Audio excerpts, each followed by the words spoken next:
धनंजय मुंडे आणि सुरेश धस यांच्या भेटीनंतर राज्याच्या राजकीय वर्तुळात खळबळ उडाली आहे। अनेक प्रतिक्रिया उमटू लागलेल्या आहेत आणि या सगळ्या नाट्यमय घडामोडींवर करुणा मुंडेंना नेमकं काय वाटतंय या संदर्भात करुणा मुंडेंसोबत बातचीत केली आमचे प्रतिनिधी विशाल पाटील यांनी। बघूया।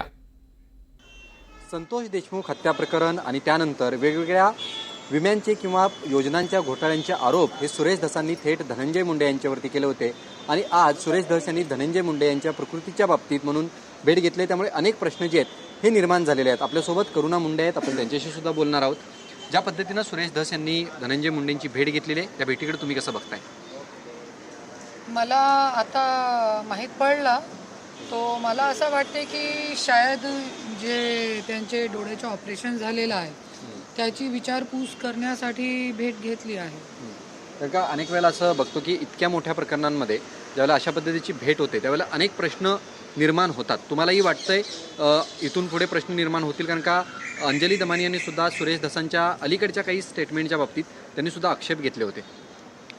नाही, जरी 100% खूप काही प्रश्न निर्माण होतील, पण आपण असं प्रिडिक्शन करून आणि आपला डोक्या चालून आपण प्रिडिक्शन करू शकत नाही।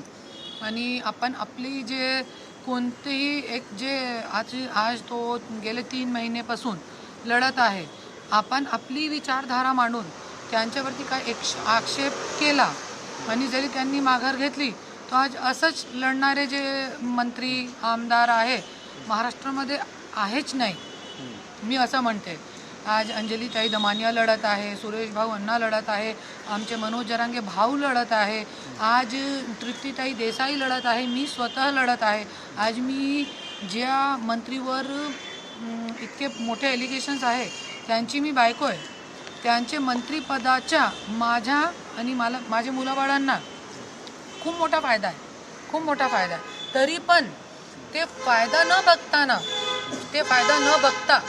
ते लाभ न बघता मी स्वतः त्यांची बायको त्यांच्या विरोधामध्ये उभे राहिली आहे। करुणा मुंडे होते, त्यांनी स्पष्टपणे असं म्हटलेलं की या भेटीवरती मी कुठचेही आक्षेप जे आहे हे घेणार नाही। कारण का इतक्या 3 महिन्याच्या लढ्यावरती एका भेटीनं प्रश्नचिन्ह निर्माण करणं हे चुकीचं आहे। मात्र जर त्यांनी अशा पद्धतीचा विश्वासघात केला किंवा लोकांच्या ह्या लढ्याच्या बाबतीत त्यांनी जर हा लढा सोडून दिला तर मात्र हा आम्ही लढा लढूच। दुसरीकडे धनंजय मुंडे यांच्या आरोपांच्या बाबतीत अनेक पुरावे आहेत आणि हे पुरावे मी मुख्यमंत्र्यांना देणार आहे। मुख्यमंत्र्यांच्या भेटीची वेळसुद्धा मागितलेली आहे आणि जर ही भेट झाली नाही तर हे पुरावे सगळ्या सार्वजनिकरित्या केले जातील अशा पद्धतीचा इशारा सुद्धा करुणा मुंडे यांनी दिलेला आहे। व्हिडिओ जर्नलिस्ट अरविंद सह विशाल पाटील, NDTV मराठी, मुंबई।